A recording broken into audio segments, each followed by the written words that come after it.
আসসালামু আলাইকুম রহমতুল্লাহ। আমার প্রাণপ্রিয় বন্ধুরা, কোরআনের পাখিদেরকে দিয়ে একটি মজার খেলা দেখতে পাচ্ছেন। আমি চারজন কোরআনের পাখির পায়ে বেলুন বেঁধে দিয়েছি। এই বাঁধা অবস্থা যে যার বেলুনটা ফুটাইতে পারবে তাকে একটি চিপ পুরস্কৃত করা হবে ইনশাল্লাহ।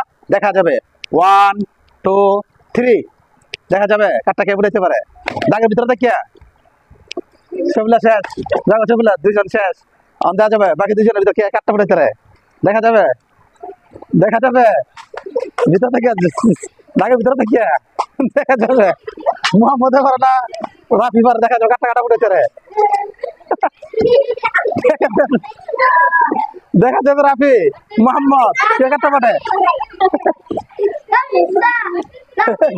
আস্তে আস্তে বেলুন বেলুন দাও কে কাটা উঠেছে পারে। দেখা যাবে বন্ধুরা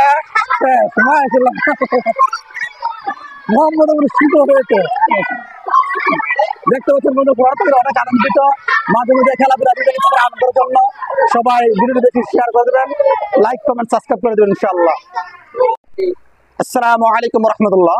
আমার প্রাণপ্রিয় বন্ধুরা, কোরআনের পাখিদেরকে দিয়ে একটি মজার খেলা দেখতে পাচ্ছেন। আমি চারজন কোরআনের পাখির পায়ে বেলুন বেঁধে দিয়েছি। এই বাঁধা অবস্থা যে যার বেলুনটা ফুটাইতে পারবে তাকে একটি চিপ পুরস্কৃত করা হবে ইনশাআল্লাহ। দেখা যাবে 1 2 3, দেখা যাবে কারটা কে ফুটাইতে পারে। দাগের ভিতরে দেখিয়া সবগুলা শেষ, দেখো সবগুলা দুইজন শেষ। দেখা যাবে বাকি দুইজনের ভিতরে কে কারটা ফুটাইতে পারে। দেখা যাবে ভিতর থেকে দাগের ভিতরে দেখিয়া দেখা যাবে মোহাম্মদ না রাফি পার। দেখা যাবে কাটা ফুটাইতে পারে।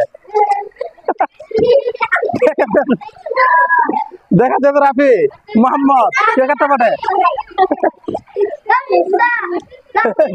আস্তে আস্তে বেলুন দাও কে কাটা উঠেছে পারে। দেখা যাবে বন্ধুরা মোহাম্মদ হয়েছে। দেখতে পাচ্ছেন বন্ধু, অনেক আনন্দিত। মাঝে মাঝে খেলাধুলা আনন্দের জন্য সবাই ভিডিওটি বেশি শেয়ার করে দেবেন, লাইক কমেন্ট সাবস্ক্রাইব করে দেবেন ইনশাআল্লাহ।